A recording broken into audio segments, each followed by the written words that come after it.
Okay, I want to welcome each and every one of us to the basic of Microsoft Excel for biomedical research. As I was saying the other time, the background and what informed this training is my observation as touching the deficiency of the basics of Microsoft Excel among my students, a student of Leeds City University. I observed that a number of them have different degrees. You know, some are excellent, while some are fair, while some are poor, which I believe is normal in any environment. So that's the reason why I informed the leadership of Alpha Biomedicals if I may have the opportunity to do this, and the board of directors approved it. So that's the reason why we are here today. So we're going to likely look at the basics. And from basics, we will go to the intermediate, then from intermediate to advanced, as we have a number of you join us in the train. So the first thing we want to talk about today is about the development of objective data capturing tool, which in biomedical research, as we are all aware, biomedical research spans across the subject of biology and medical sciences. You know, you can exhaust the list of them and different directions of research that we have in this area. So we have quite a number of research directions in this area. But the role of data analysis is very, very critical. And that's the reason why the data capturing tool must speak to data analysis. The data capturing tool must speak to data analysis. What I mean by that is that you must not lose the focus or the understanding or the idea of the fact that you are still going to have the end of data analysis. I mean, a stage of data analysis in mind while you are developing your tool. So I've observed over the years quite a number of biomedical researchers, maybe on this part of the world, it's after they might have maybe completed the field work, they will start to like struggling on how to integrate or fix the content of their data capturing tool into data analysis. And in my own opinion, I would want us to pay attention to it. And largely, having the basic knowledge of Microsoft Excel and few other basic data analysis tools will guide us in planning our research. While you may not necessarily need to be a pro in data analysis, but you must have the basic knowledge of the fact that if I'm developing a questionnaire, these and these and these are the things to pay attention to. Else, at the end of the day, to be difficult to fix the data, which is primarily the output of every fieldwork, into data analysis tool. You know, I've had a lot of issues, in fact, places where I had to help quite a number of persons in adjusting their data being captured to speak to data analysis. Time may not permit me, well, I'll show you some funny stuff. But all the same, let's move together and ensure that we get the basics. So let me show us this. Let's look at this: selecting, designing, and developing questionnaire. While we already have the basics, the understanding of data analysis in mind, you can recall that each time we are putting up our research proposal, any very serious supervisor will always ask you that you should include the data analysis tool that you're going to use, the type of data and the data analysis tool in the proposal, because it's very, very important. Because if you are getting it wrong at that point, at the end of the day, you may actually return from field work, bring your data, and the data could not be analyzed effectively. So first step is, first of all, understand your research objectives. If you don't have clear-cut understanding of research objective, development of questionnaire, either electronic or hard copy, is going to be extremely difficult. Are you getting my point? Please just give me a few minutes. Let me mute the person. Okay, Techno, come on. Let me mute this person.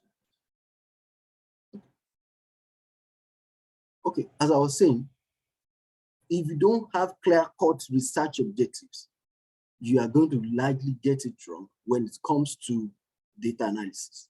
And what's the essence of having data gathered? While you might have expended a lot of resources, financial and what have you, and you could not make sense of the data. So it's important to get the objectives right. That's number one. The second leg, what are the resources available to get the job done? And what is the time frame? Time frame in terms of the lifeline of the research. Time frame in terms of okay, the place you are going to gather your data. Do you have all the time? Okay, screen is not clear. Probably the internet on your own end is poor.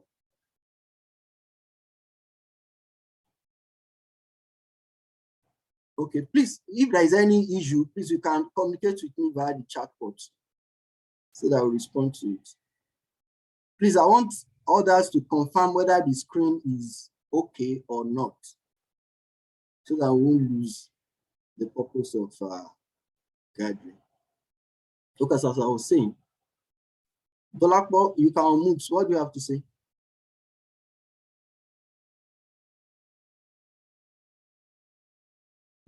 Okay, thank you. Someone has confirmed that the screen is clear. So maybe you need to work on your internet. Because if the internet, okay, screen is clear. Thank you, sir. So if the internet is not good on your end, if the internet is not good on your end, the downloading of whatever we have is going to be slow. So try to get to a place where the network is fair. Okay, please, let's move on. So I said, understand your research objective, very, very important. The resources available. Resources in terms of, are you going to be the one to go out to gather the data? Are you getting my point? Are you the one that will do that? Okay, is the internet, please.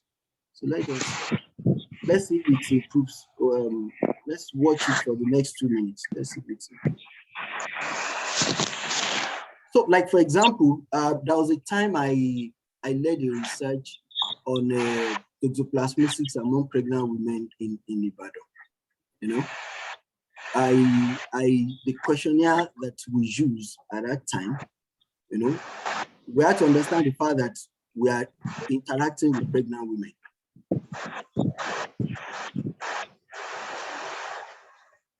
Okay.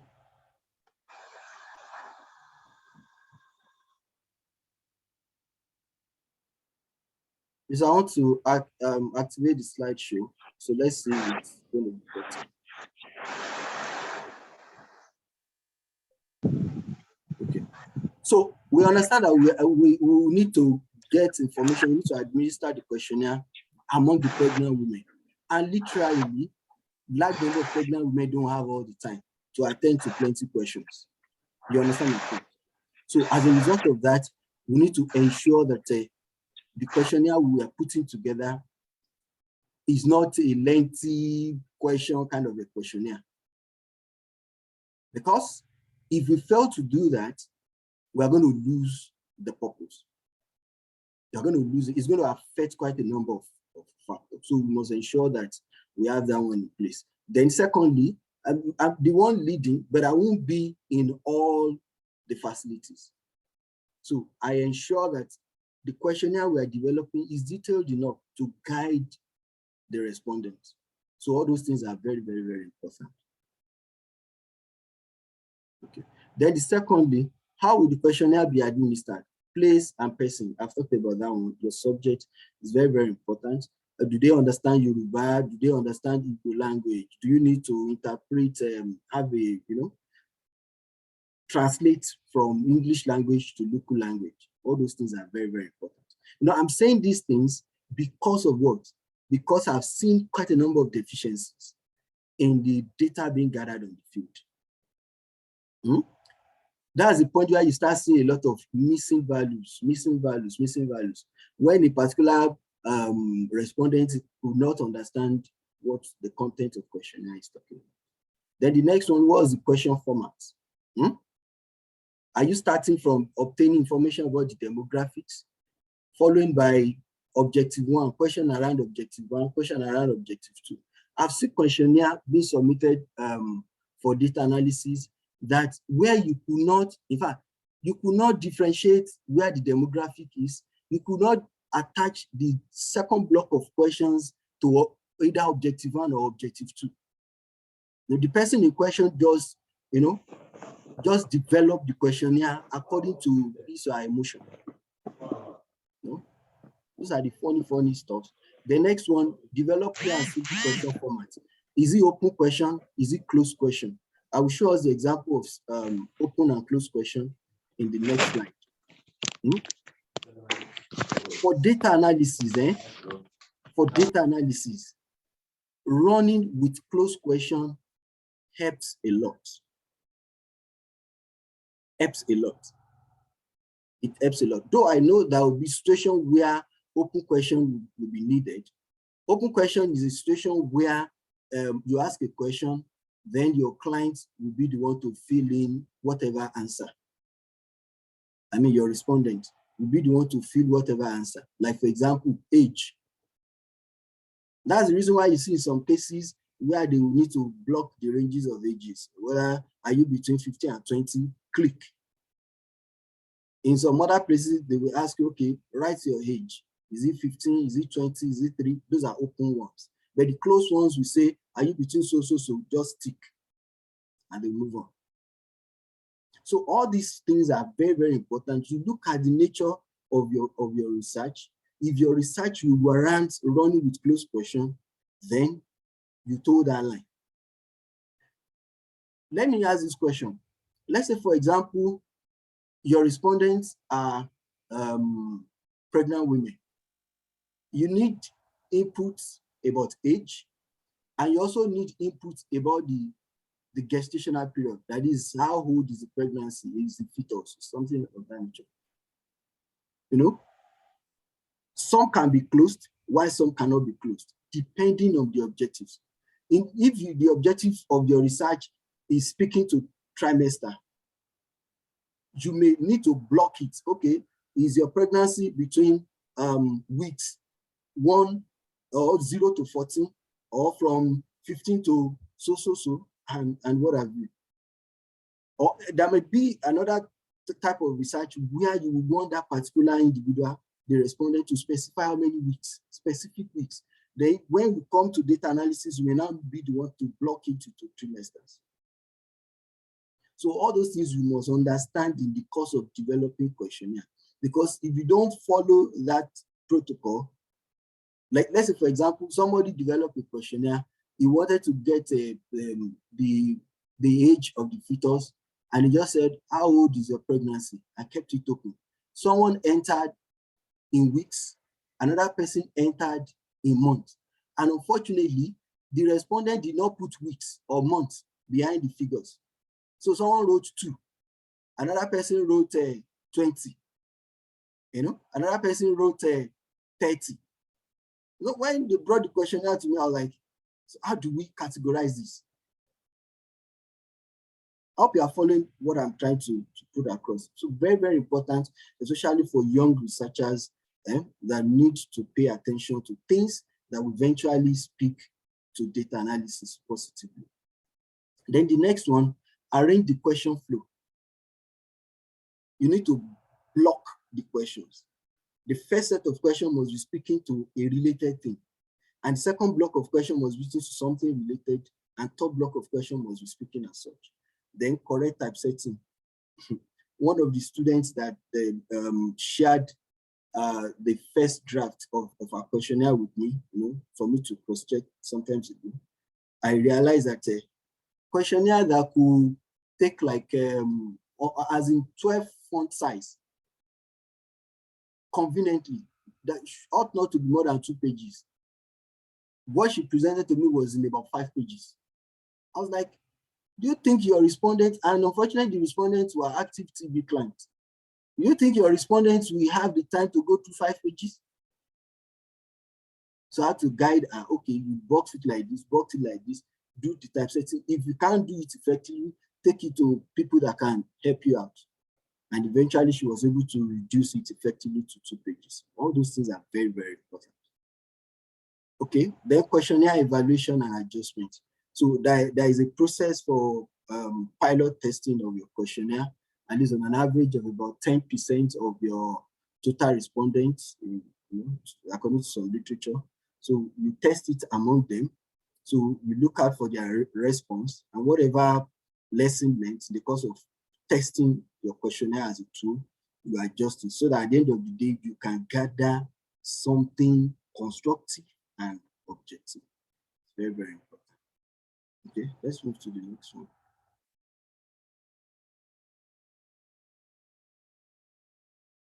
Okay, please, let's have a look at this. I hope you can see these 2 questionnaires very well. I'm not sure if the left one is clear enough. Okay, one questionnaire is about adult physical health questionnaire. Adult physical health, obtaining data about adult physical health, while the other one is obtaining data about personality, personality information. Following what I just talked about questionnaire, look at this, the questionnaire on your left as you are looking at the screen, adult physical health questionnaire. The first question is about name, the date of birth, then changes in medication, either yes or no. Then the next one, medication name. You can see that the client is expected to fill in this option. The client or the respondent is expected to fill in this option under those. Then taking how often, client is expected to fill in that option. There is no guide about taking how or how often. No guide about whether the frequency is against week, or whether the frequency is against day, or whether the frequency is against year. Are you getting my point? This is an example of open question. You can imagine medication name. If your respondents happen to be non-educated or not well-educated, such clients will just fill anything here. And unfortunately, we will not even see the writing very well. Okay, let's come to the second questionnaire. Personality questionnaire form. Name of individual, that one is open. Clients is, respondents is expected to fill this, But come to Q1, question 1. What kind of person will you rate yourself to be? So you have to pick from quiet, energetic, calm, and active. This is an example of closed question. Are you getting my point? This is an example of closed question. Let's compare it. Whenever you want to prepare for data analysis, which of these 2 questionnaires makes data analysis easier most? It is the one with closed question. I'm not saying the one with open question is useless, but the one with closed question makes data analysis easier. If you look at the questionnaire I'm talking about the personality questionnaire, clients or respondents are expected to select either quiet, energetic, calm, or active, and that's all. And by the time you are programming or you are entering the data, you are just going to format your tool into quiet, energetic, calm, or active. Unlike a situation where on the other side, you may see something far, far, far different from this. Be it that it may, depending on the objective of your research. If you think that the response might be more than 4 options that we have here, under what kind of a person will you rate yourself to be, you may include others.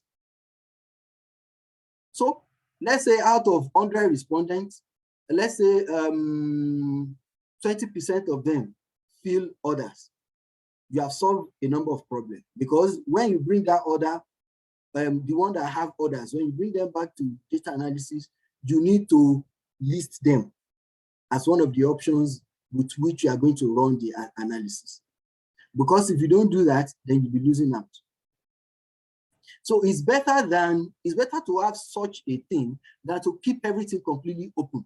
In fact, many times the respondent don't even know the option of quiet, whether quiet is the best response, whether energetic is the best response, whether calm is the best response, or whether active is the best response. So please, all these things are very, very, very important to data analysis. So when you are getting the data capturing tool right, you get making data analysis easier to work with.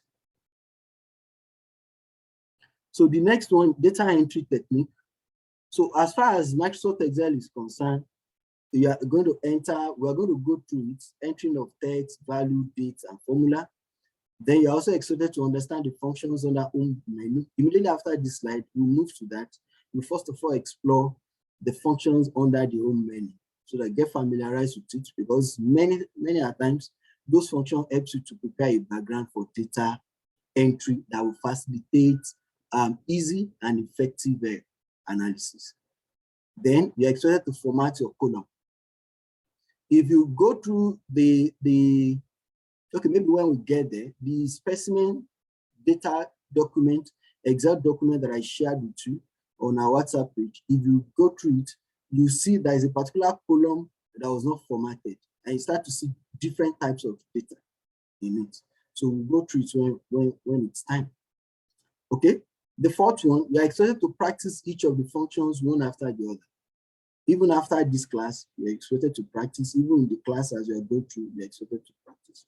So it is important to insert table. So that situation where insertion of table is very, very important. We go through all those things and we identify and justify the reasons why inserting table in data entry is useful. Then there may be need for you to use data validation. So we'll learn how to set data validation in order to help data integrity. Okay, so that is that for this one. Let's move to Excel proper. I hope there's no question.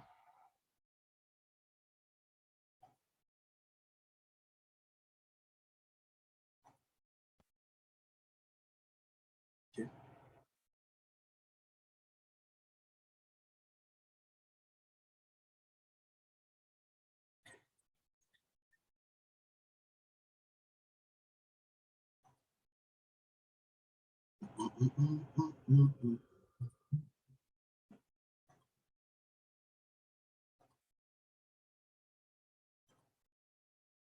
Okay, this is our tool.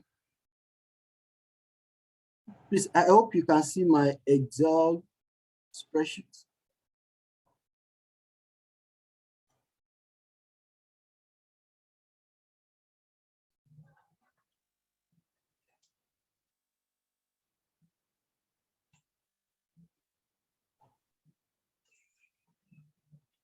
Okay, thank you. Yes. Thank you. So let's go through. This is the document that I shared with us. But before we go to that, let's learn one or two things about data entry. So this is an Excel environment. I know quite a number of people on board there have been using Excel before now, but for the sake of people that are not that conversant with it, which I know that we have almost more than 50% of people on this call that are not that conversant with this tool. So please, let's go through the rudiments. Okay, this is the environment.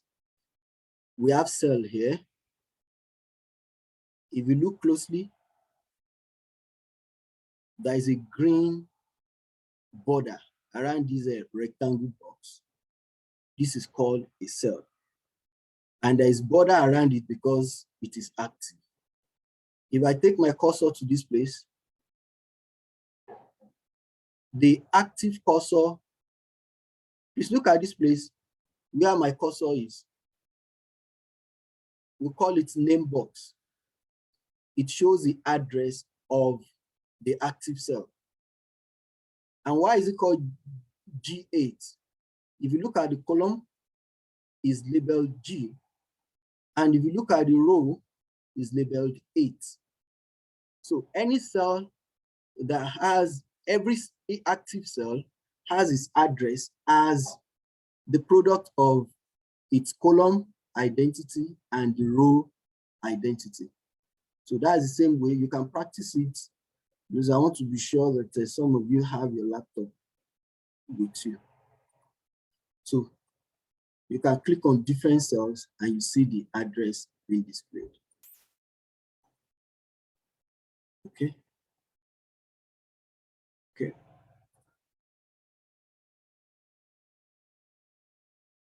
Okay, someone asked, how can I open the document on Excel?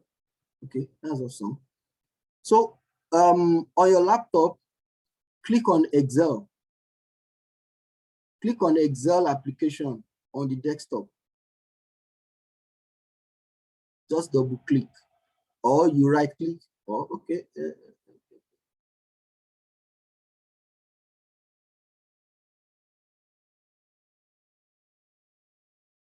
Chidima, have you been able to open your Excel application?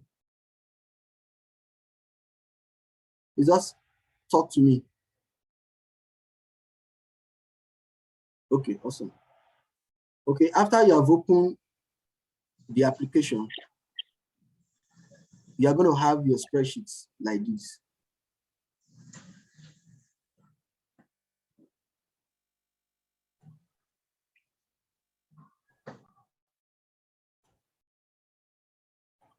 So when you have your spreadsheets, let's assume we have questionnaire from the field, and you look at your questionnaire. It is very, very important to understand how many variables are you going to have from your questionnaire. For example, those questionnaire we shared the other time, each of the questions that your respondents will respond to will form variable. For example, name will be a variable, and each variable stays with each of these columns. For example, column A1. Column A can be the column for your identification number, while column B can be the column for the name of your respondent, while column C can be the column for the age of your respondent. Column D can be the column for maybe address or location, something of that nature. Okay, so let's try to run it together. So you can do as I do in order to get yourself familiarized with the environment. And if you have any challenge, please just quickly chat me up immediately. My first column is identification number.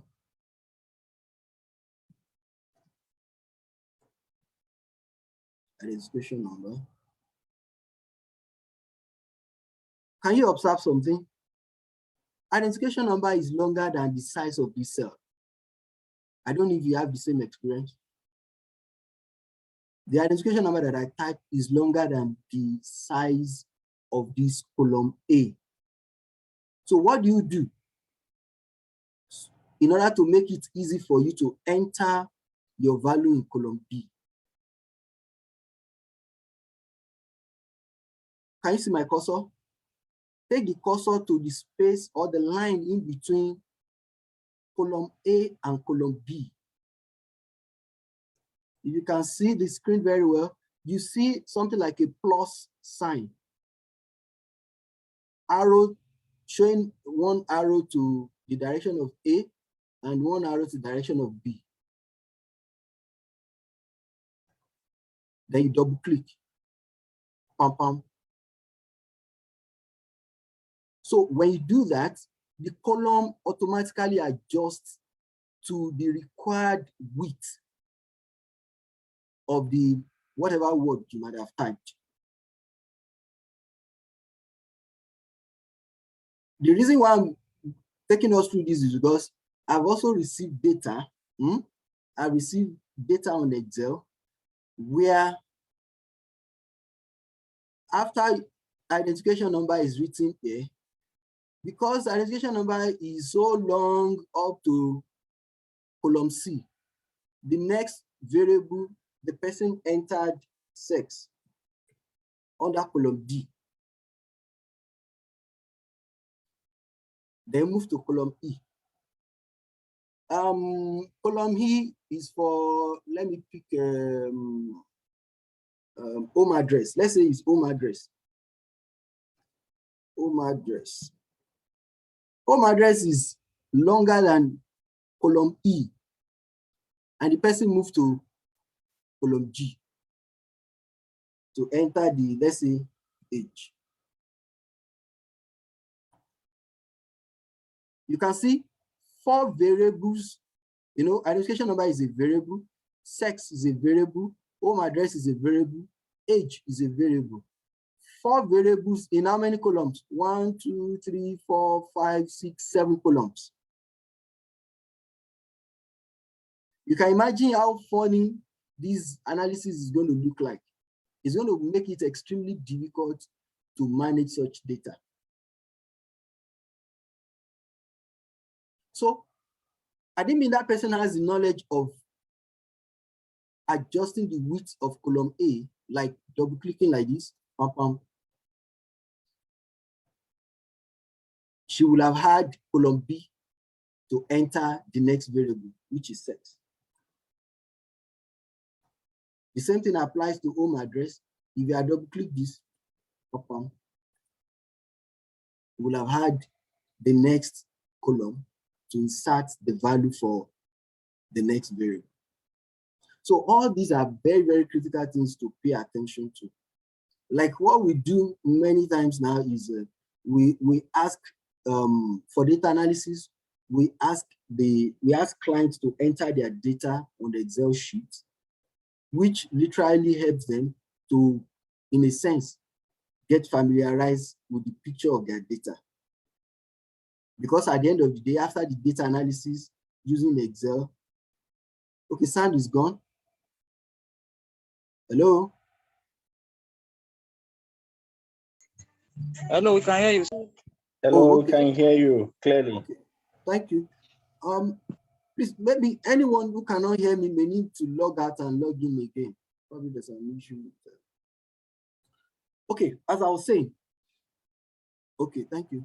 All those things are very, very important. Else, you're making the purpose of data analysis extremely difficult. Many times, there's some data analysis that Microsoft Excel cannot complete effectively, where we need to export the content of Microsoft Excel to SPSS. And you can imagine what will happen if you should export, gullibly export this type of data to SPSS. It's going to look completely disorganized. So all those things are very, very important when we're entering the data. Okay? So I'm very sure that some of us know how to bold. So let's come to the functions under the home. We know how to use bold command, how to use italics, how to use underline.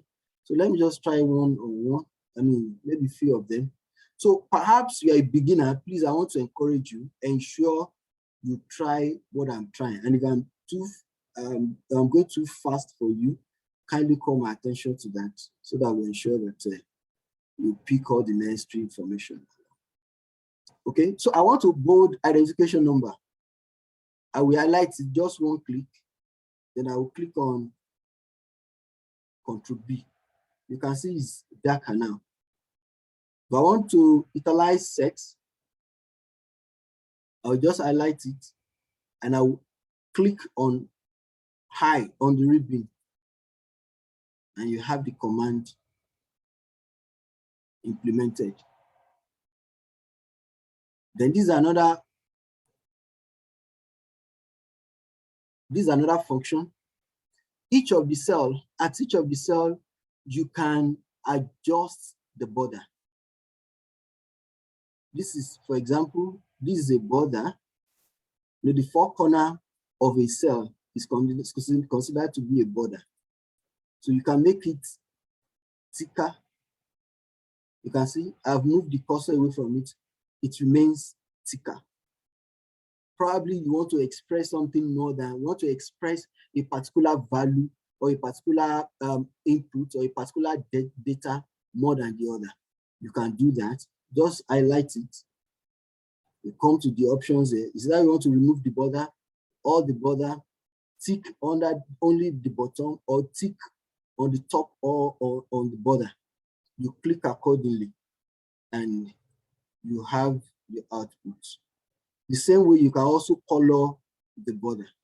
You can apply it as the case may be. So let's move to theme colors. Can you see the application of theme color? My identification number has gotten another color at the background. It's gotten another color at the background. The same thing applies across the board. Please, I want to encourage you, if you're a beginner, ensure you try your hands on all these functions. Else, it's very easy to lose some of these stuff. So this one is theme color. So you can change the color of whatever you have here. That could be a situation where you want your heading to have a particular different color. So you can apply that. Then another one in data entry, let's look closely to alignment. For example, this home address. You can align your home address to move a little to the upper part of the cell. Okay, someone is asking, how did I expand the column A? Please, I hope you are with your computer. So let's expand column A again.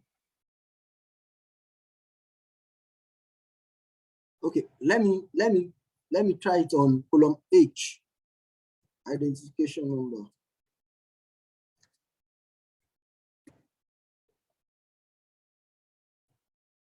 Please, I will employ those that have mastered this stage of use of Excel to be patient.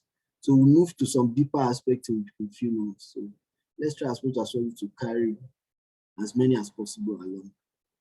Okay, Oluranti, you can see my identification number had spilled beyond the width of column H. So, and my cursor is still on identification number. Then I move my cursor in between column H and column I.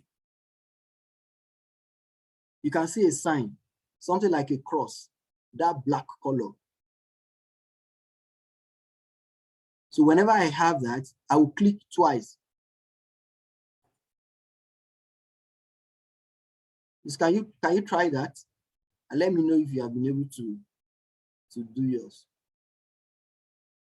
That thing is very, very, very important. In the last, let me say in the last 6 months, all the data analysis job that I've received, I can say almost like 70% had issue with expansion of the width of the column. Had issue. So I had to like restructure and all stuff. Okay, so let's move on. So let's change the alignment for identification number. So instead of having these alignments, we can click on this alignment. Let's use. Okay, we'll come back there when we.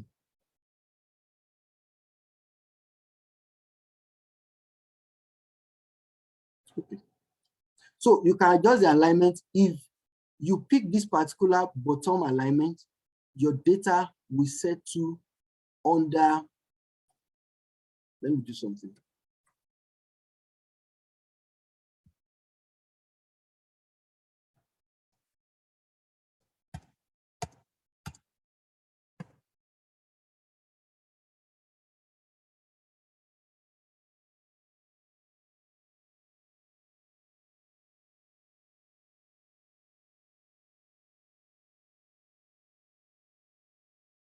Okay. So let's assume your cell is as big as this, so that you can appreciate the issue of alignment effectively. So you can see when I click the bottom alignment, my identification number drops to the bottom of the cell. When I click on the middle alignment, it moves to the middle. And when I click on the top alignment, it moves to the top. So there'll be situation where you will need those adjustments whenever you are, trying to put together a very fanciful document, a very fanciful Excel spreadsheet for one presentation or the other. So, but I think I will stay more with bottom alignment, which makes it more reasonable for use. Okay, so let's move on. You can have left alignment, you can have middle alignment, you can also have right alignment. So let me jump to merge and center.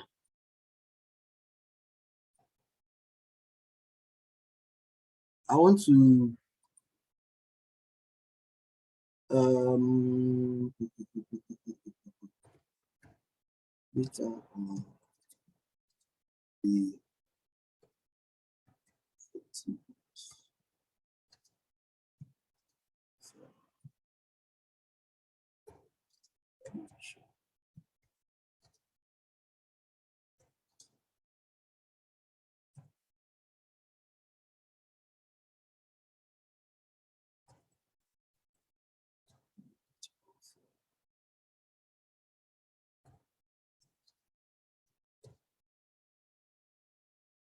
okay. So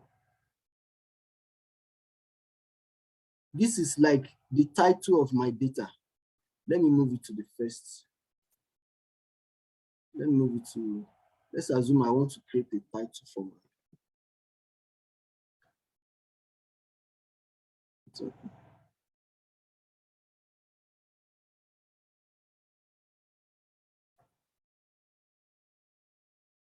please kindly show how to do the alignment adjustment again. I didn't see what you are clicking on, so I can't follow.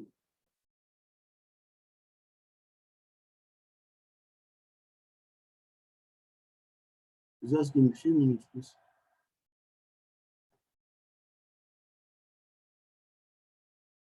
Okay, please, I will go through the alignment one more time, but just hold on. Let me complete this cell merge and center.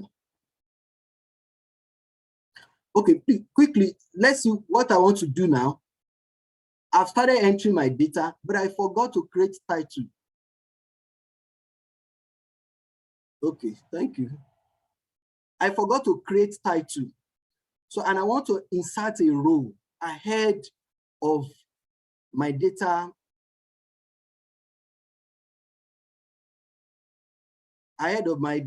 variable name. So I want to insert a row. If you want to insert a row, you come to this side, look at my cursor. I move the cursor to this edge, not this place, but to the edge. And I click once. You can see I've highlighted not just a cell, but the entire row. So I right click on it, right click, then click on insert. It gives me a new row entirely. It has moved the previous row from 1 to 2, and I'm having a new row inserted. So I want to use that new row that is being inserted as my title row. So this is the title I typed the other time. So, but funny enough, my title is seriously long. If I should use that format of expansion of column width, let's do it now. You can see what is happening. It doesn't look like title anymore. You know, the title of my spreadsheet is data on the effectiveness of herbal mixture for management of back pain. It doesn't look like title anymore. It just looks like a senior brother of identification number, which is supposed not to be. That's not what I want. I want a title that can be like a signboard on the top of practically all the variables that I have in mind. Okay, so Ctrl Z, I will draw that command. So this is what I'll do. I'll need to merge all the cells where my title could reach. You can see my title could reach from column A, B, C, D, E, F. So I will need to merge all the cells in that area. Just a simple literal interpretation of the word merge. This is, I'll press down. If you want to do it on your keyboard, you can press down Shift key and press the forward arrow. You can press down Shift key and press the forward arrow in order to highlight all the columns where I have my title. Or, okay, so that's selection of the columns that I want to merge. Then I will come to the instruction about merge and center. Beyond merge and center, you have some other options. You can merge and center, you can merge across, you can merge cells, you can merge cell. So by this time, I want to merge and centralize my heading. You can see it. All the cells in column A, B, C, D, E, and F for row 1 have been merged without affecting the second row where I have the title for my variables.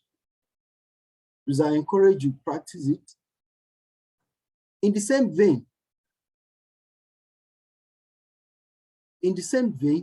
you can observe that my title could not cover all my variables. So let's assume I want my title to cover all my variables. You know, my variable gets, up to the level of column H. I'll press down Shift key, then forward arrow. I will highlight up to the level of H. Then I will merge. I merge and center. So you can see that beyond merging the cells from column A to column H, I was able to centralize my data title. So let's assume you want to edit it. You just highlight it and double click. You see your cursor inside it. You'll be able to edit it. You can also come here and edit as well.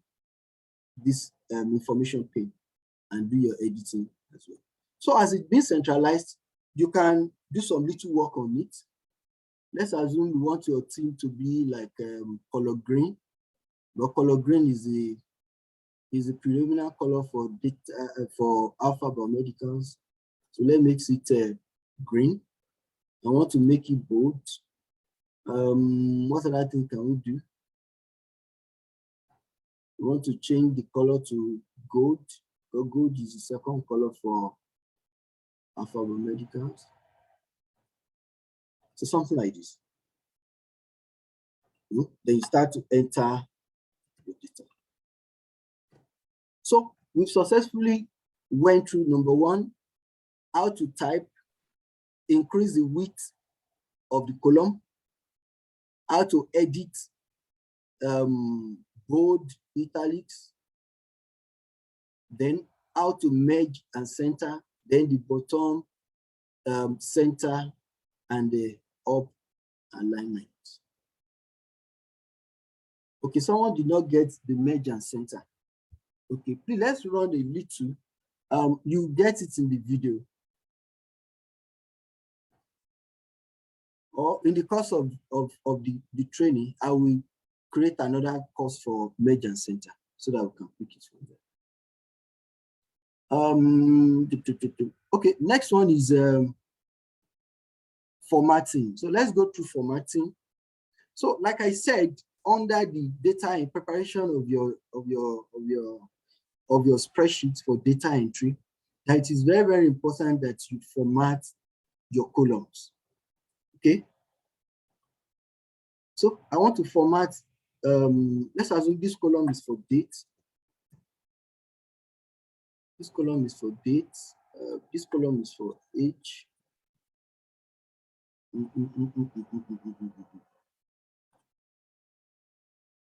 What can I put under this column? Let someone suggest.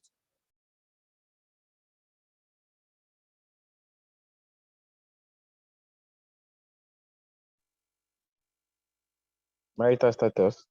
Okay, thank you. Marital status. Okay, so marital status has extended beyond the column. So I'll need to come here. I'll need to come here and double click. So I have the right width to accommodate my data. So the entire heading for this data entry, let's change it to color blue. We want to behave like a rainbow person. We'll be doing color. Okay, let's change it to something fair. Okay, let's have something like this.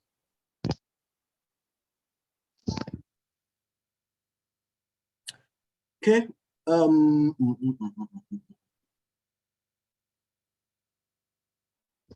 Under the identification number, what type of variables do we expect? Is it going to be mixture of character and figure, or is it going to be only numbers?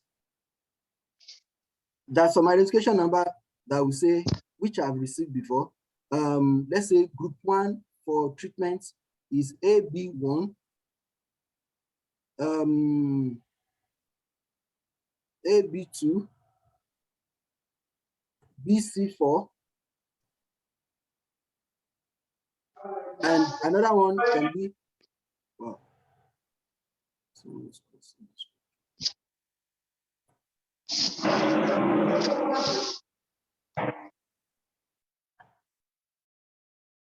Oh, please, Malibu, do you have a question that we can take quickly before we move on?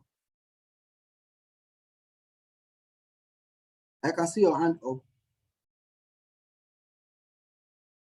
Okay, let's assume there's no question. It was earlier, but I already got what I wanted to ask. I already understood what I wanted to ask. Okay, thank you. I appreciate that. Okay. So as I was saying, identification number can be a mixture of both alphabet and number. In this situation, it is advisable to format your column as what? Let's come to format cell. So let me run through it again. Come to the upper part of your column. You can see a black arrow pointing down. I'm on column A. You can see an arrow pointing down. Then click on it. As I click once, it has just done what? Highlighted that column for me.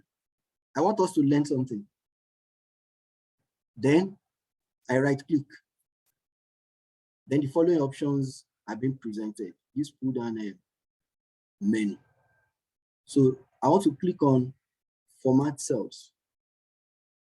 So these are the options with which I have to format my cell. Format could mean program cell, or restrict, or dictate a pattern. Okay, so if you look at the options under my formatting dialog box, we can set it as general, we can set it as number, we can set it as currency, accounting, which if it is accounting variable, date, time, percentage, fraction, scientific text, special or customized or custom. Custom, you specify what you want. Okay. Can we set it as number? No. Because it has a mixture of alphabet and number, I will advise you leave it as general. Because if you don't leave it as general, if you click number, when you click alphabet, it's going to change it to number for you. So you may try it over there. If you click number, and you are inputting, you are entering the mixture of alphabet and number, it's going to turn it over to number for you. So, which is not our focus. So we keep it as general because we are having a mixture of categories of data. Okay, under sex, what type of variable do we expect? So I bring my cursor to B, column B. So when I have my black arrow pointing down, I click once, then I right click in order to have the options. Then I click on format cell. Generally, if I will be entering alphabet, do I need to program the column? I can leave the column as general. Or if I click text, look at the option, look at the description. It says text format cells are treated as text even when the number is in the cell. Even when the number is in the cell is displayed exactly as entered. So we need to pay attention to that. In such situation, if you have programmed it as text, when you are to run an analysis, let's say, for example, you want to run a mean, mode, or something of that nature, it's not going to run because it's telling you that it's a string and it's not executable. So we want to believe that you won't have any reason to come back to run an analysis on this column. So we set it as text. Okay, the next one is date. So let's go to format cell. Please, I want to encourage you, practice along, do your own along as I'm doing my own, so that if there are questions, you ask the question before we move too far. Okay, we'll set the date, we'll format it as date. And when I click on date, we have different options here. So we have options like having 14/03/2012. That's an example. I mean, that's a format. Or do you want it to be Wednesday, that is showing the day of the week and the date? That could be a situation that may warrant such, where you need combination of the day and the date. And please don't forget that whatever you have programmed on your computer, I'm talking about date now and time, is going to affect what you're going to have displayed under this column. Look at this place, local or location, calendar type. Whatever is set here is going to affect whatever output I'm going to have here. If on your system, if you have American date format, you're going to have the same American date format on your column. And if I said British date format, let's look at the options. So this one is Gregorian English. I think I deliberately to say that. Then look at this option. You can have the option of English Nigeria, English United States format, Albanian format, Arabic format, different type of formats you can have, depending on what you desire. I've seen a situation where a particular spreadsheet was prepared, and unfortunately, the person that prepared that spreadsheet, that entered the document, did not format the date. And the time on the date format on that person's system was American. And when I entered it on my own system, when I saved the same document, when I collected the same document and I saved it on my system has British format. It was very, very difficult for me to key into managing that data. The reason is because the way American we arrange months before dates. By the time it got to my own system, what's supposed to be the month was turned to become the date on my own system. Let's say, for example, let's sort out this one. So we've selected an option. 14, 5, 20, 22. So this is the format we selected. We want it to show our month in Word, even though I type it in as figure. It's respecting that format because that format is more convenient for me. Okay, if I have 14/05/2022 on my own system and I move that data to another person that has his own system with American date format or calendar format, it's going to make it, it's going to appear as a month coming before the date. This way it's going to appear. And if that person is not careful, the person will be wondering, do we have 14th month? You're getting my point? Do we have 14th month or something of that nature? So it's very, very important for you to format. If you had formatted appropriately here, you've specified. And by the time it gets to that person's system, it's going to apply that format. Because many times, if I have some command, we ask you, okay, you can go ahead, man. You're getting my point? If that format is being copied, is being lifted from your document into another person's system, is going to align with whatever, whether the calendar type is different or the calendar type is not different. But if you have failed to format, just forget it. You're going to get a you're going to mess up the entire data, especially when it's data that has to do with dates. They're going to scatter the data and make everything becomes crazy. So please, it's very, very important we pay attention to sorting, especially use of formatting. Please, I want to encourage you after this class, go through the formatting, or let's do one more formatting, which I believe people do make this, people do have issue with. That's percentage. So let's assume this column is for percentage.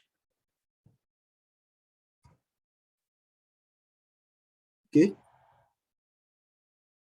My next column E, is for percentage. Is either I put percentage in brackets here,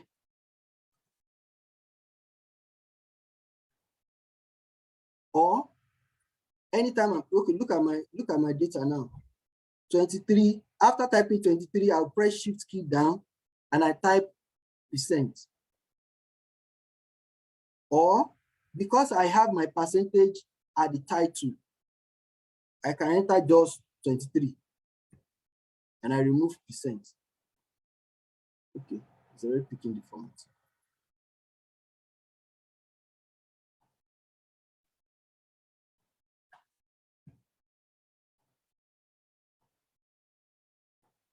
Wow. Okay, so this is one advantage. My system is adding percentage automatically, even without having specified that formatting. So, but I will format, I'll go to format, I'll click percentage. You know, to be 100% sure. Okay, I think the reason why my system, my software, automatically activates percentage format is because I had indicated percentage at the title. Some other lower version of software may not do that. So I'm specifying percentage. It's asking whether I will need the decimal places. I'm saying no, I don't need decimal places. Just make decimal places 0. Okay, we are formatting in order to improve on the integrity of our data. Like, for example, when I was entering dates the other time, if you had failed to format this column as date, if I enter date, it will not see it as date. It will just see it as just a mere value. And unfortunately, it will be, that column will be at the mercy of my calendar, the calendar type on my system. So if I move that data to another person's data, whose calendar format is different from my own calendar format, is going to change the structure of dates. So in order to improve, let's assume I ask you to prepare a data spreadsheet for me, and you should submit. And date is part of the data you have entered, and you fail to format date as date. You fail to format percentage as percentage.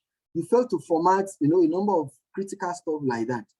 When you move the data to me, if the setting on my system, like the usual of calendar type, is different from the one on your system, my calendar will change whatever that looks like date on that particular data or that particular spreadsheet to what suits and aligns with that of my system. And it's going to change the structure and integrity of the data. So in order for us, like I said at that time, that formatting helps us to restrict any differences, unnecessary differences in the nature of the data. You get my point? So that's just like the literal meaning of format, that you want to format that thing. Format means you want to restrict it to a pattern, a particular pattern, which when you move that data from one system to another system, that formatting is going to be copied and is going to respect the rule of that format. We will see some of those stuff as we move on. So I want to remove this.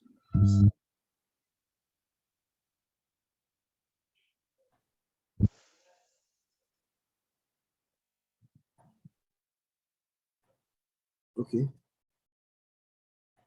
So let's assume I want to enter my percentage as 23.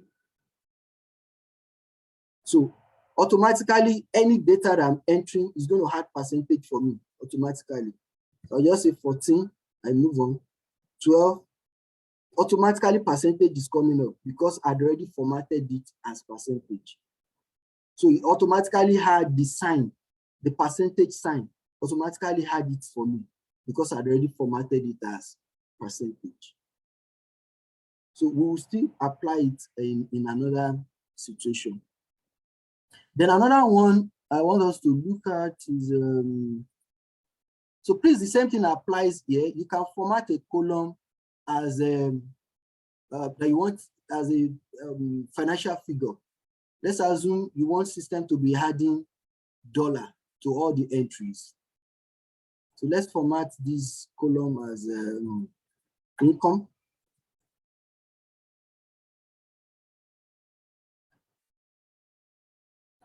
So I want to format it as, so anything I enter, so it's automatically had dollar for me because I formatted it that it should be adding dollar. So I don't need to look for dollar sign and be doing copy and paste in front of my data. So it automatically had dollar for me, automatically had dollar sign for me, and that makes it more useful. It's going to add value to the integrity of the data, even if you move your data to another person, or if anybody, if you need to have reason to present your data to anyone, it's going to add value to that. Then another one is conditional formatting. Let's open to our practice documents. So let's apply conditional formatting here. I want to make it easier. So I'm very sure that we all have this document with us. So under this condition, so let's work with this column age, which is column B. If you run through, under this column, we have different age, age 15, 23, 21, Unfortunately, we are seeing age 3, age 2, age 3, age 2, blah, blah, blah. You can see there's an issue with this data, which I deliberately structured like that. So in the course of our operation, we will learn on how to work with such. So let's show that one with fitting. Okay. So let's work with the column age. So in column age, let's highlight the column we want to put conditional formatting. This conditional formatting says that my format this column or format the following cells that obey so condition, not general formatting like we just addressed. So this one must obey a particular condition, and you are the one to set that condition. Okay, so let's go to conditional formatting. You can see me, I click on it. You can see the functions, the conditions that you may likely desire to work with. Okay, so let's see, on this column, we have different age, but maybe there is a particular situation that warrants us highlighting those that are below age 15 on this spreadsheet. In the course of presenting this spreadsheet to an examiner or to your supervisor, you want to indicate or you want to highlight the subjects or your respondents whose ages are lower than 15. Because ideally, those individuals are supposed to obtain the guardian consent before you engage them, before they participate in your research. So let's assume your supervisor wants to have a quick look at how many of your respondents are ages below 15. So you come here, you set the condition. So what's the condition? Highlight cells that are greater than or less than what? Less than 15.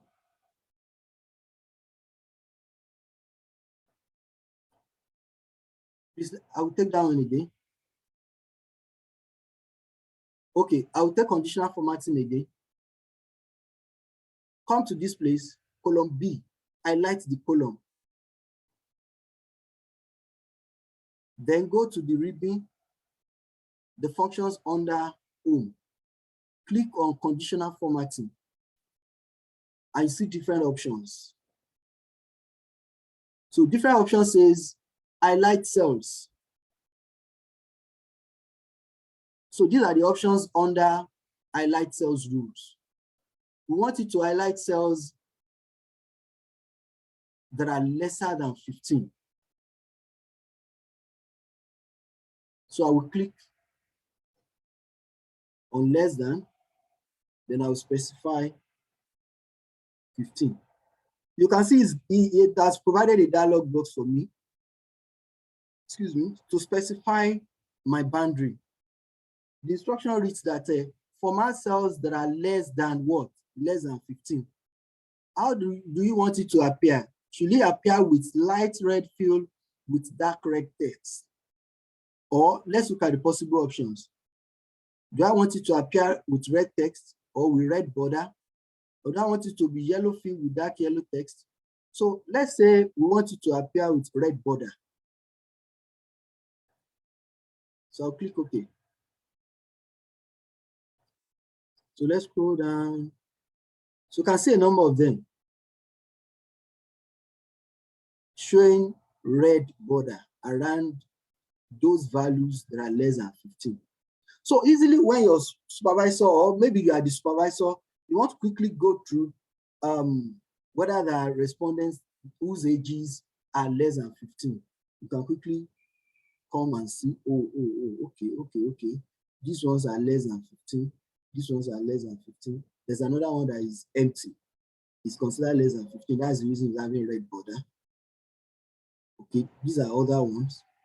So you can easily identify and relate appropriately in the course of presenting such data. Or you've identified that, let's say your subordinates had just submitted a particular data, and you want to call the attention of your subordinate to those figures. You can put that condition and you save and you send it back to your subordinate that work on this data, and that maybe you are not sure that those entries have ages less than 15 in the recent. So you can provide that intervention now. There's another one. Let's run a conditional formatting on diastolic blood pressure. On diastolic blood pressure, I've highlighted the column. I click on conditional formatting. Let's assume we want to have a quick look at something that looks like a bar, something that looks like a bar chart. So we can come to data bar. So it will be all the figures, all the data, all the values we have entered will appear in relativity to the maximum or the highest figure in that particular column. So this is the way it appears. Conditional formatting, data bar, and you click on this. If you click on gradient fill, you can see the way it appears in relation to the maximum. It will consider the maximum value in that column to be like the 100%. And it will now relate others in proportion of the highest figure. So let's assume we want to quickly present a data, and we want to show the relativity of the values that we have in that particular column. You can quickly do this. You can quickly do this. You can quickly do this. You can see it appears as if you have a bar chart, so to say. So all those stuffs are very useful for different occasions. In fact, many times, if I want to present a data, if I want to, let's say, program performance, and the only thing I'm sending is only my Excel sheet. I've not summarized the data. I don't have data graph or data visualization tool. I can present something like this for my project performance. You get my point? So while I'm not attaching graph to my, what is it called? I can add this particular condition in order for my supervisor to relate each of my records with another, to see that, okay, maybe number 7, male number 7, maybe his name is Aki. Oh, Aki has scored 70%. I mean, has scored lower than 90. 60 is lower than 90. 70 is lower than 80, and what I do. So you can easily cite those that are low values and quickly make some critical condition, as the case might be. Then the next one is format as table. So you can format the entire document as table. But before we do that, it's important to specify the dimension of that table. So this is what I do if I will need to do that. It's either you highlight all the columns and cells where you want the table to be, or you master the last cell. The last cell here will be column N101.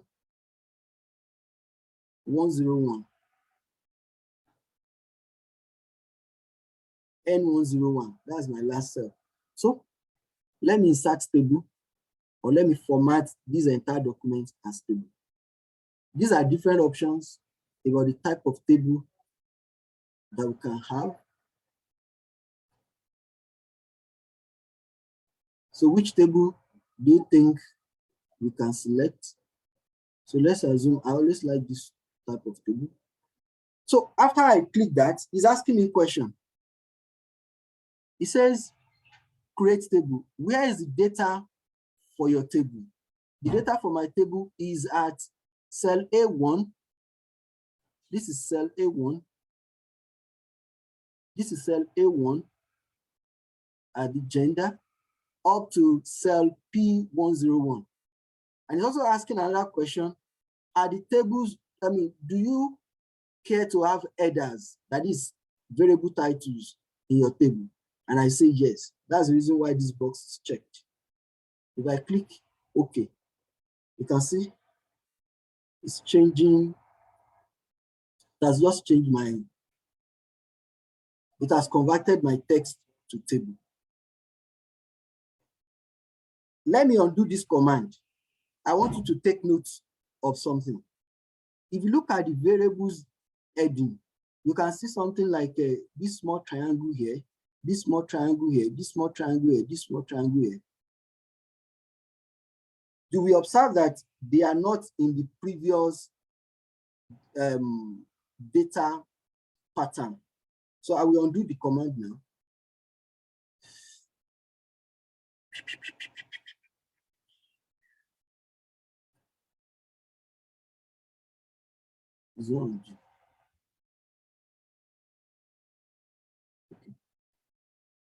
Okay, let's move on. What I just want to emphasize is that converting to table had a lot of value to the entire data frame, especially when you want to manipulate for one reason or the other. So let's check what we have under that inverted triangle. So just take your cursor to the place and click. So from that place, you can sort. We will learn about sorting soon. You can sort from A to Z. You can restrict a particular display, whether I don't want mail to show in the table anymore. I will deactivate mail. But when we get there, we will talk about it. So what I'm saying in essence is that, like I said under the data entry technique, that it's important that we have some data where use of table, as in converting the text to table, will be very, very essential. It facilitates better data management and makes it easy to move around your data. Okay. So I think we're almost done with this function. So we've learned about insert, how to insert cell. I did it the other time. How to delete cells. So just like the same way we can insert, we can also delete. Just highlight like this. As this particular row is highlighted, you can click delete. If you click delete, the row will disappear. The same thing applies to column. If you highlight a column like this, you can click delete.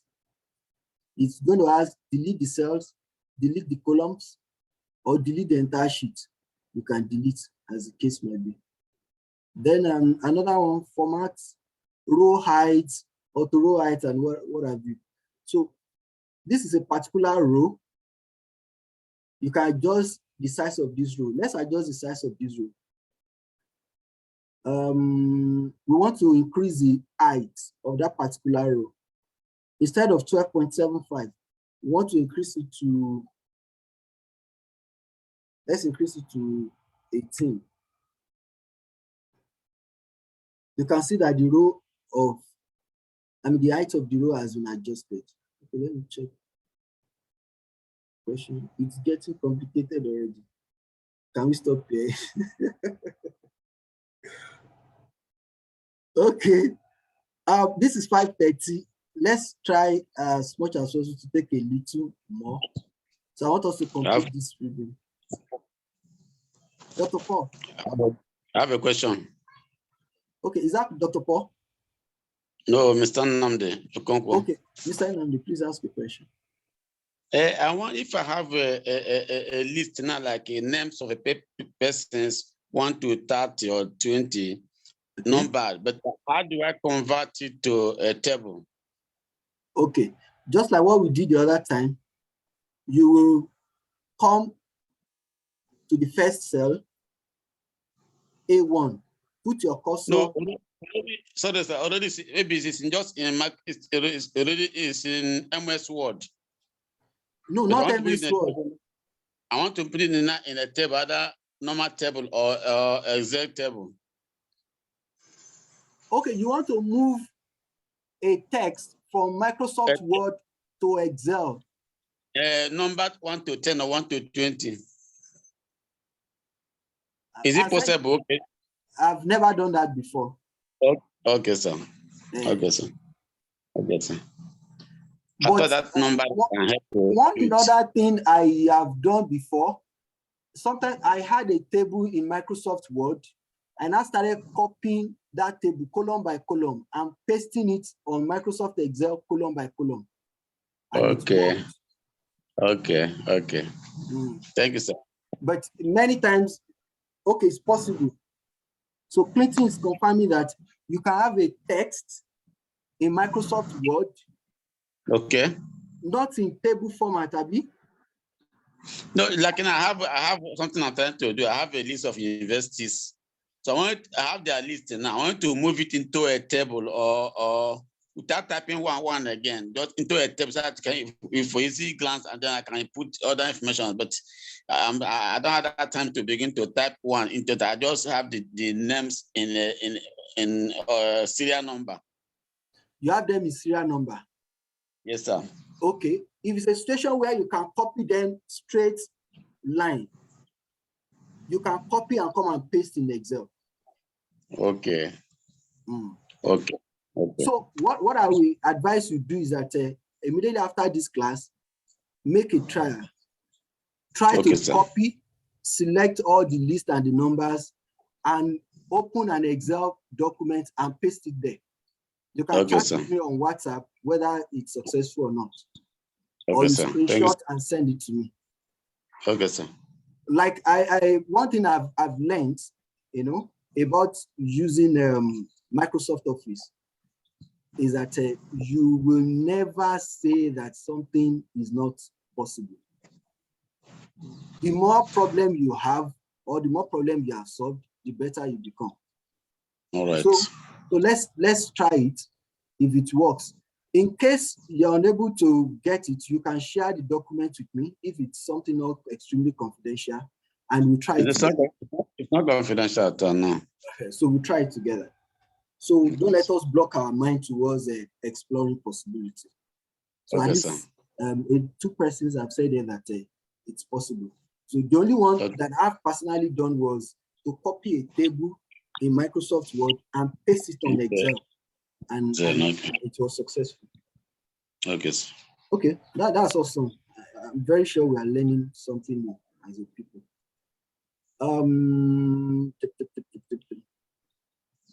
So where we were. So I said, Dr. Paul, let's take a little up to 6 o'clock. So before that 6 o'clock, let's learn auto sum, sort filter, then find and select and replace. Okay, the problem is that we don't have this data on our Excel spreadsheet. As we are going, we couldn't really follow. I shared it on our WhatsApp, sir. Yeah, you did. Okay, I didn't check. Yes, sir. I shared it on our WhatsApp so that I'll be able to have access to it. Nevertheless, immediately after this class, I will encourage you, please download it on your system, save it, then you try the little you can record. Try your hand on it. Over the night, I will upload the video on YouTube. Or immediately after tomorrow's class, I will upload it on YouTube so that we can go through it and run through it step by step. And one other advantage that we have on our WhatsApp platform is that if there is any question, at least as far as up to 1 year, that particular WhatsApp group will be attending to any pocket of questions or challenges that anyone of us may have in the course of applying the lessons learned in this training.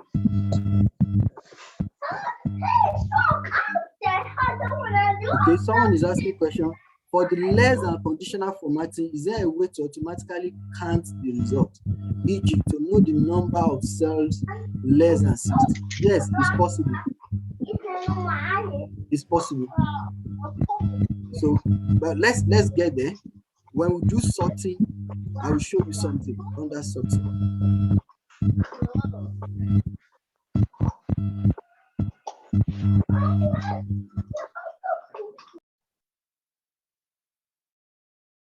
Okay. So under AutoSum means that you want to automatically sum up a particular line of figure. Let's say, for example, this column is for weight. So let's come to this column E, weight. So let's assume there is a reason for us to get the total sum of all the entries under weight.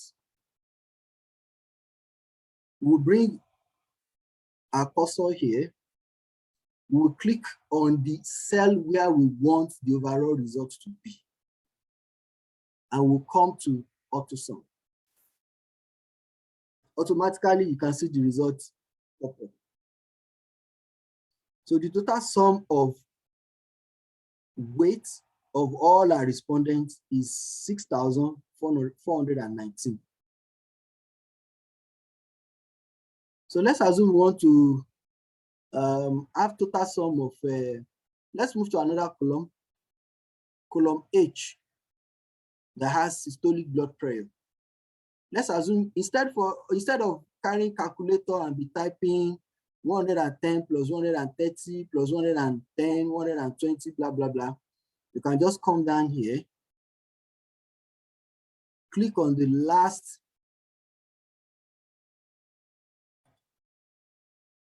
wow. You can see my software is interesting.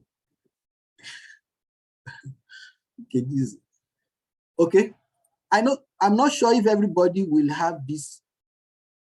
Look at it now. As I click on the last, the cell where I want my result to be, my software automatically, Excel is asking me whether I want to find average, I want to find count, I want to count the number, maximum, minimum, sum, standard deviation, variation, or more function. It's asking me automatically. I'm not sure if everybody have that on their software. Maybe if you have lesser version, you may not be able to do that. So, but let's assume we don't have such. So I'm clicking on this. The points where I want the total sum, the sum of all the entries under blood pressure to be. So I highlight the cell, then I come down to AutoSum. Look at it. I click on automatically sum up. It sums up 12,010. That's total sum of all the systolic blood pressure as far as my respondents are concerned. You know that the same way we can find the mean. So let's assume that your system does not have this privilege. Let's assume you want to find the mean.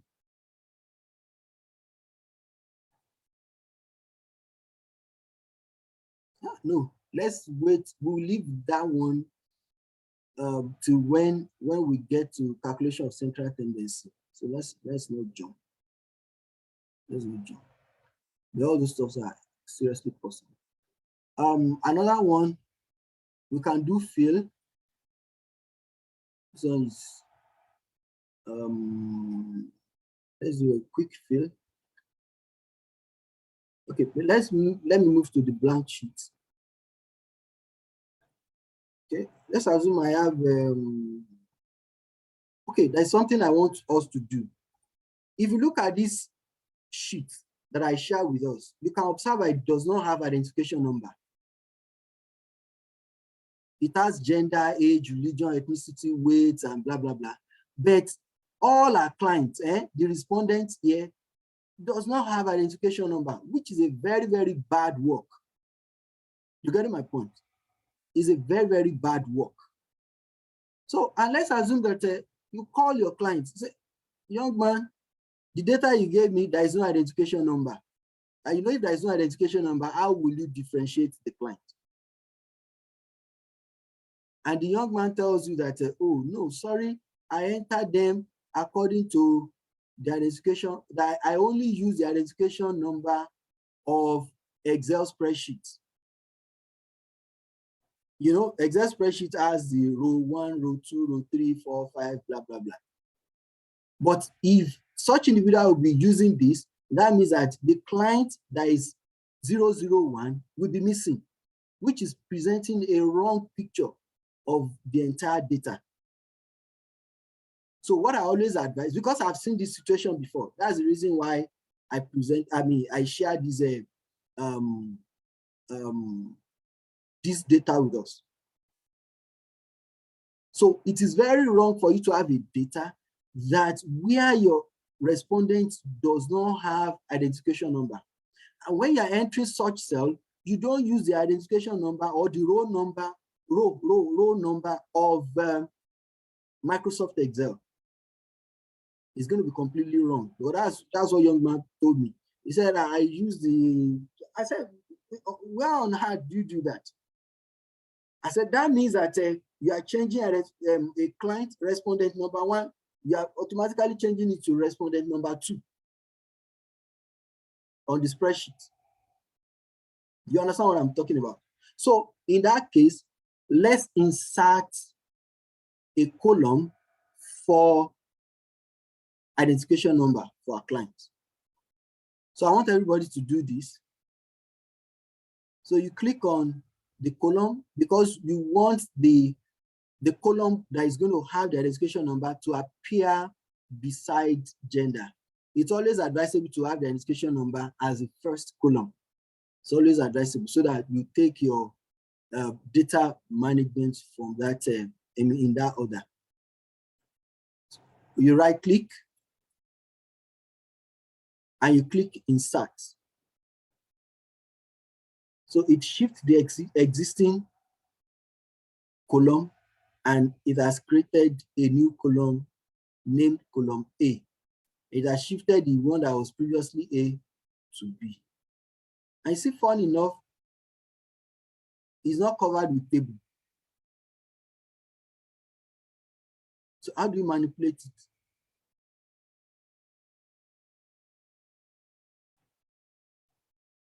It's not covered with table.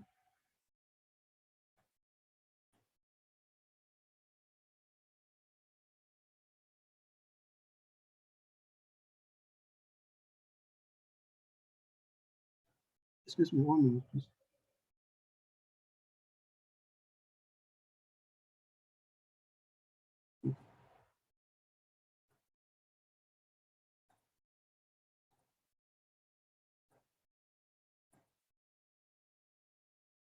So let's adjust our table.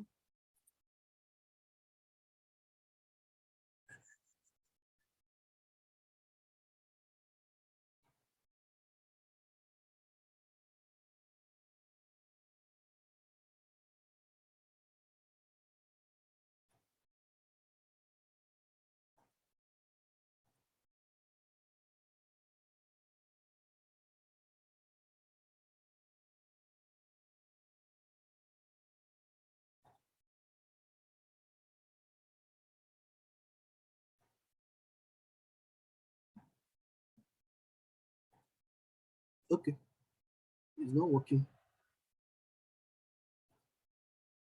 Okay, let's do the numbering so that we learn the field command. I will sort it out in the course of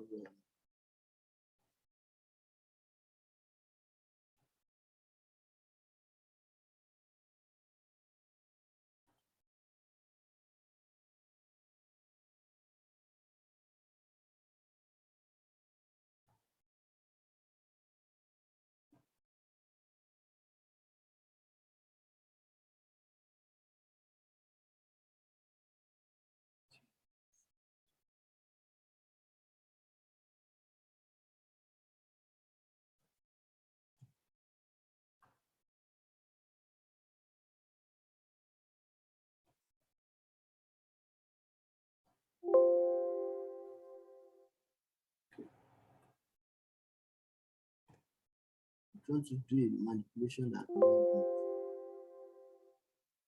Okay, let's move on. Let's fill identification number.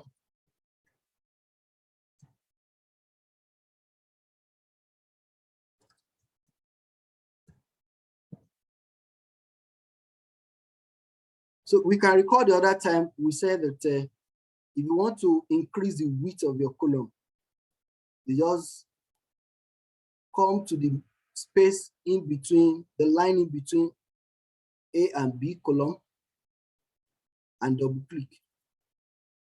So we have the width of that column adjusted. So we want to list as 1 to 100 because we have 100 records. So you can bring your cursor to this place. This is client 1. Bring your cursor to this. Please, who can remind me the name of this spot?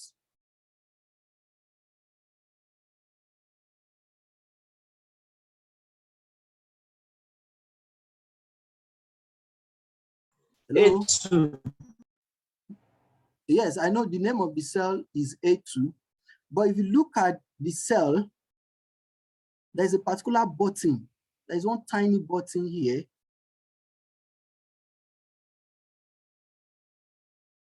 Can you see the button? Each time my cursor gets there, my cursor turns to plus. So that button facilitates filling. You can fill in serial numbering. You can fill formats. You can fill condition and the likes. So let's hold it down. I want to pick it again. This is my cursor. I move it to that point, to the fill button. It shows positive sign. It shows plus. Then I hold it down. As I hold it down, then I drag.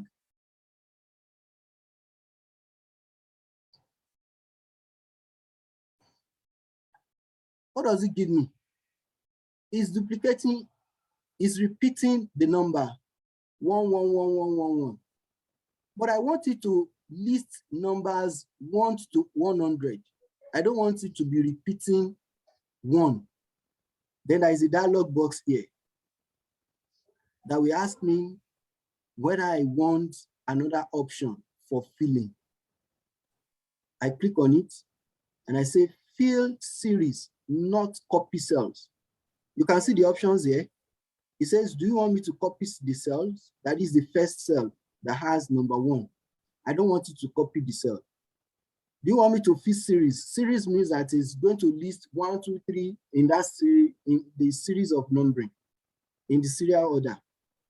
Or do you want me to fill formatting only? So any format that I already programmed on that cell is going to apply it. When we get to use a formula tomorrow, we will use that one. How to fill, you set formula in one cell and you use fill command to drag that same formatting across all the other cells.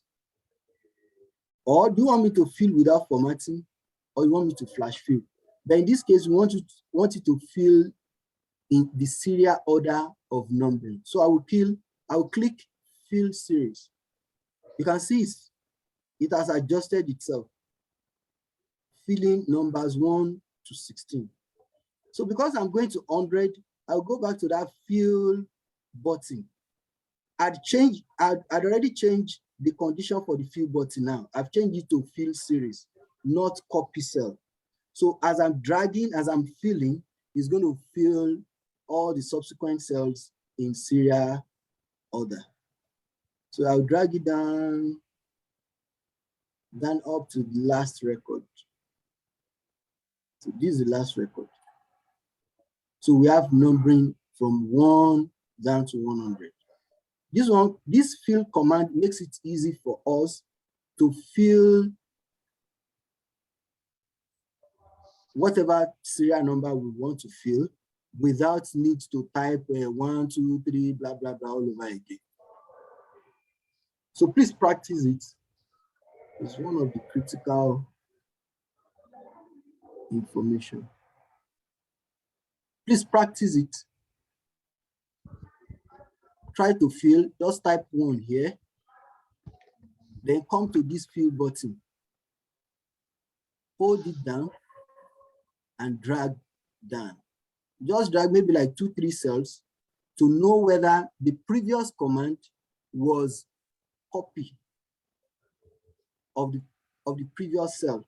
So if it is copying the cell, you will change the instruction to fill series so that it will give you the serial numbering of the cells. So that's that. Then let's do sort and fill. So you can pick command for sort and fill from here. You can also pick that same instruction from here. You can see the way my cursor is. You can do it from here.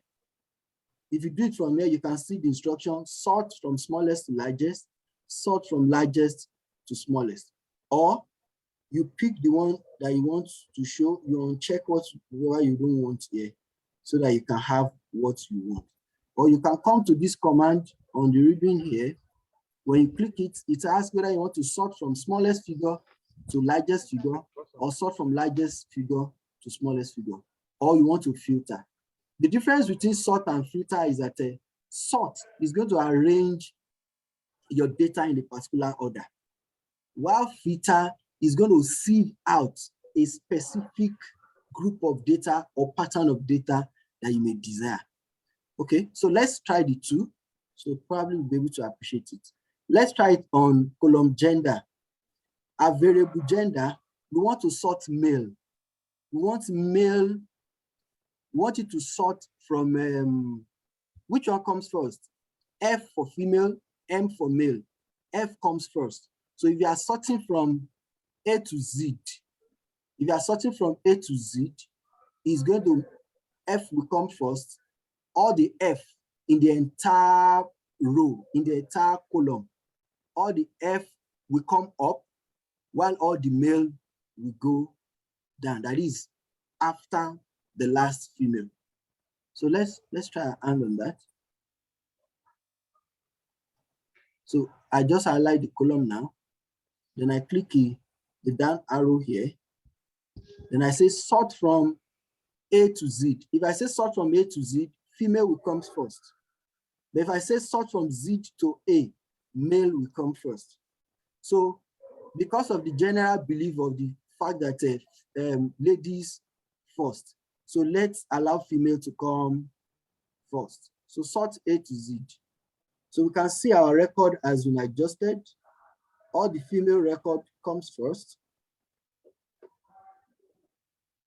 So practically, if you want to count how many female, this is one of the methods of counting all the females in your record.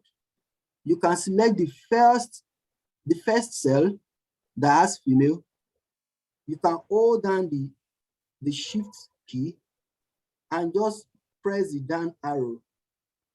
As you're pressing the down arrow up to the last female record, this is the last female record. You can see it showing here 3 rows against 1 column. I don't know if you can see it very well. You can see my cursor. It's showing 32 rows against 1 column. This is 1 column, and I've moved in distance of 32 rows. That's one way of counting the records, the total of female. And come to this bar as well. The bar, ahead of the taskbar, you will see the count there. Count is equal to 32. That is, I've moved across the count of 32 female records. So you see that you see it here, 32 row or 32 record, or you see the count 32 here. That is a way of identifying that. There's some other easier way, but at this level for today's class, that is a pattern with which you can count the total number of female as that case might be. So by the time you have only male and female in your record, you literally know that 100 minus 32, the remaining should be the total number of male in your record, in your entire record. Please, you can try your hand, you can try to practice that. So you sort female and male. Then you now count by moving the cursor from one record to the other. That's a pattern of, for counting. So there's another pattern as you proceed. I will show us some other pattern. Someone just raised hand. Can we take your question? Sir, the sorting that you just did under that female and male, hope it won't affect the data. Hope it won't affect the data. Okay, yes. Ideally, as I just sorted, other data yes, sir. along with the identified row. Okay, sir. Okay, sir. You understand? As is shuffling or rearranging the female in one category, all the data that applies also go along with that adjustment. Okay, sir. Okay. Another thing is we can filter.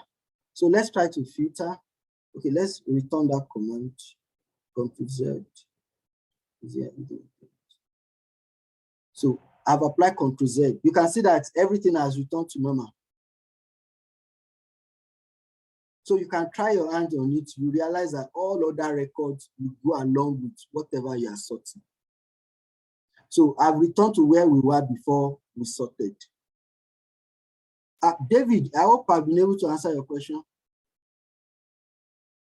Oh, okay, automatic count. And so you can do this pattern of counting. There'll be some other conditional, whatever you can set. That's if command and all the stuff. Okay, thank you. So let's filter. So let's say something happened and your supervisor is asking for only the record of female on your research spreadsheets or your research data spreadsheet. The supervisor says, quickly give me all the record of females, all the record of females in your data. So instead of you copying row by row, copying female, copying each of the female and maybe pasting in another spreadsheet, you can just quickly highlight the column. When you highlight the column, you come to filter. Look at this box where you can check. So if you uncheck male, it will allow female to be, and you click OK. Because we have unchecked male, it's giving us only the record for female. The difference between sort and filter in this sense is that when we did sorting, the male record was still displayed. But this time around, when we have using filter, it automatically hides the record for male. So let's assume I needed to quickly print this record for my supervisor. I can print only the female record. And if I want the male record to come back, I'll come back to this funnel. Look at the funnel here. Click on the funnel and check male, because I want male record to come back. So both female and male records are here.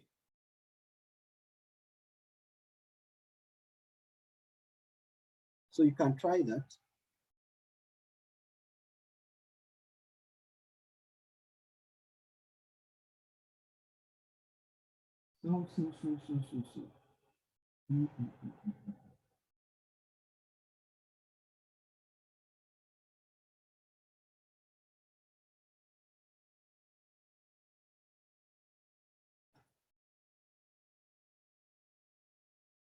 Okay, thank you, CY.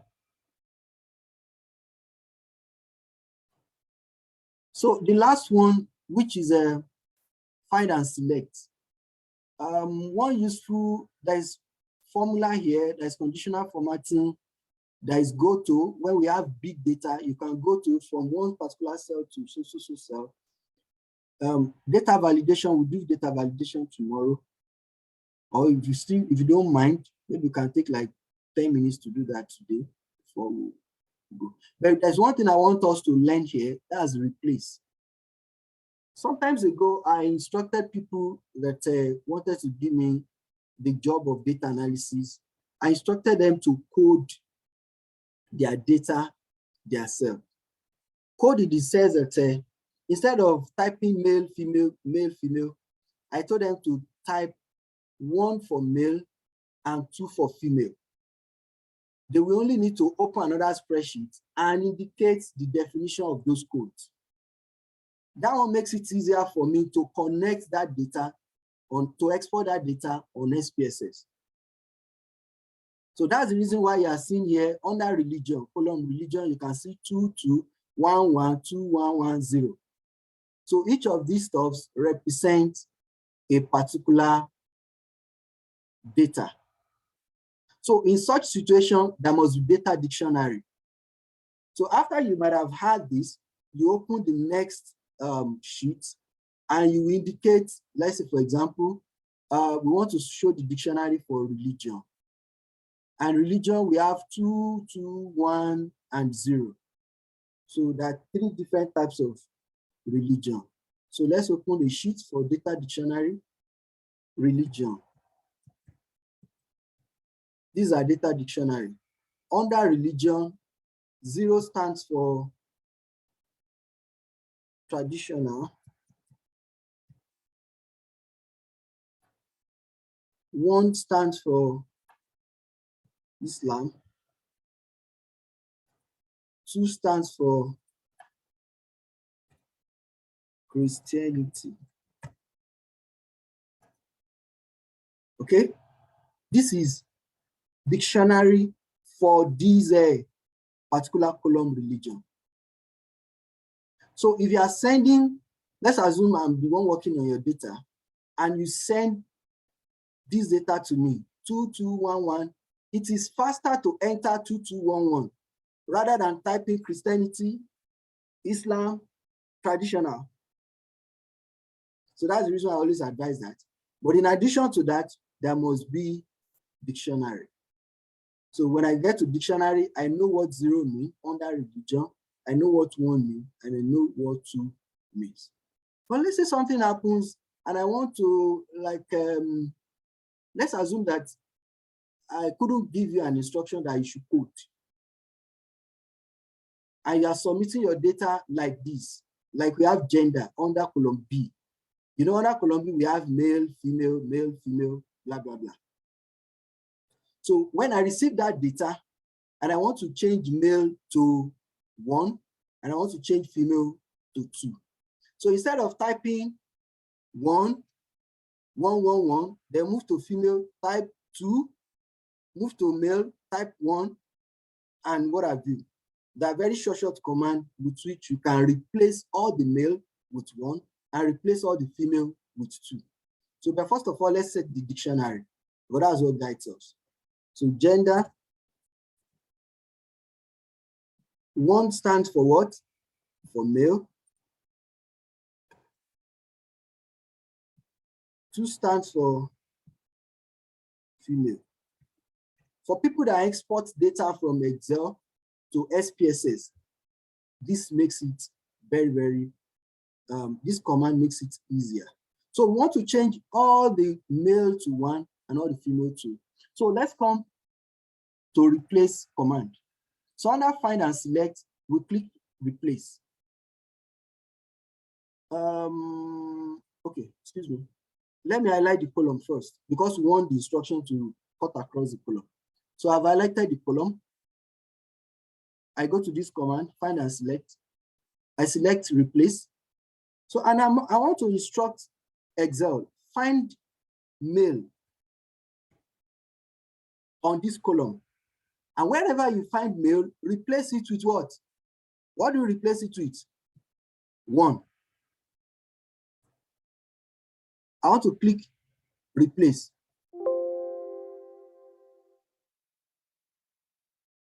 Okay. Since Microsoft Excel cannot find a match.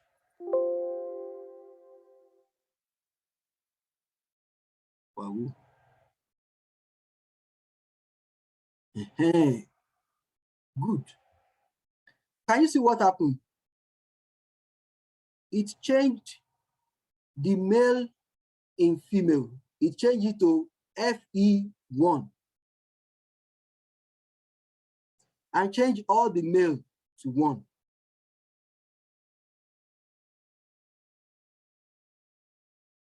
So someone like me that don't want to waste any time, I'll say, okay, computer, by the time you've changed all the female to F1, you know, because you know if you spell female, you have male included. So I will say, I want to change female to 2. So instead of typing find female and change to 2, I'll just say change all FE1 to 2.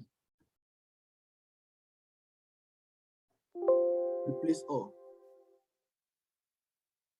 So what do I have? I have my code. 1 2 2 1 1 2 2 1. That one to me seems shorter and easier, better than typing 1 1 2 2 and what have you.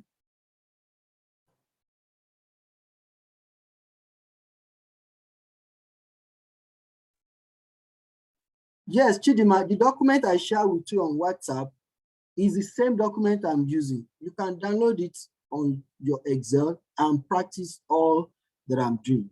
I actually expect that everyone's supposed to have done that. But nonetheless, by the time we are still going to share the video, I believe that we can run through it even after the class. Okay, so let's do another one. Let's convert from religion 210. Let's convert it to word. So let's assume there is something happened and you want to convert all the codes, all the figures, you want to convert it to word. So I will highlight the column. I'll go to find and replace. I will ask Excel, change all 0 to traditional and replace all. So you can see it has changed all the zeros to traditional. It has changed all the zeros to traditional. Okay, change all the 1 to, according to our data dictionary, what is 1? What does 1 stand for? Islam. Islam. Thank you very much. So replace all. 52 replacement. It has changed to Islam. So change all the 2 to Christianity. Christianity. Yeah, thank you. You get it, man. Okay, you didn't get it. Just hold on, you practice it. So change it to Christianity, replace all. So instead of going over typing blah blah blah blah blah, or let's say even what is faster for you is to type the code. Instead of typing Christianity, Islam, blah blah blah, let's assume I've not even asked you to code, but you want your typing to be fast. Let's assume you have like 500 records to enter. You can create a dictionary. These are data entry strategy. Create a dictionary, and wherever you are seeing Christianity, just type 1. Islam, type whatever 2, as your dictionary might expect. It's faster to type 1, 2, 0. Type 1.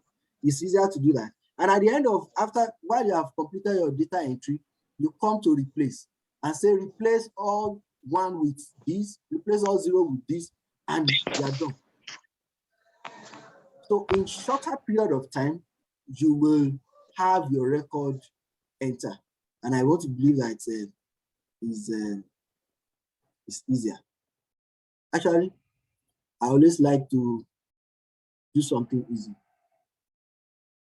Okay, we can call it a date now. Do we all agree? This is 6:12.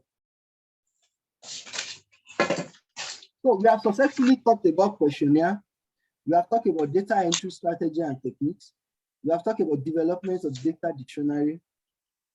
Then these are data replacements, also helps us in data cleaning.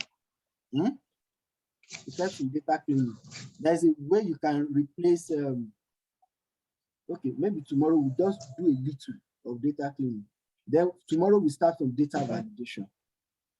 So I hope I've not bored you. No, sir. Okay. Very interesting. We'll get better. Okay, we'll get better. Please, I want to encourage you. I want to beg, and beg. Practice this thing before you sleep today. Practice all the functions under the home menu command. Practice all the functions that I've tried with you. Then, in addition, try to do a little of whatever. But before 12 noon, I'm not sure if I will sleep until 10, 11 or thereabouts. So if you have any question as touching the practice, you can chat with me on our WhatsApp platform. You can ask questions and I will respond. What happens is that maybe you snap and I will do my contribution and what happens. It's advisable if it's advisable to have it on that WhatsApp platform so that others can learn from whatever question we are asking. Okay, recording. I will try as much as possible if you can get the record before we start tomorrow. Okay, thank you, everybody. We can call it a date. Thank you, sir. Yes, sir. Okay, sir. Thank you. I appreciate your patience. Thank you, sir. You're welcome, sir. Thank you, sir. You're welcome.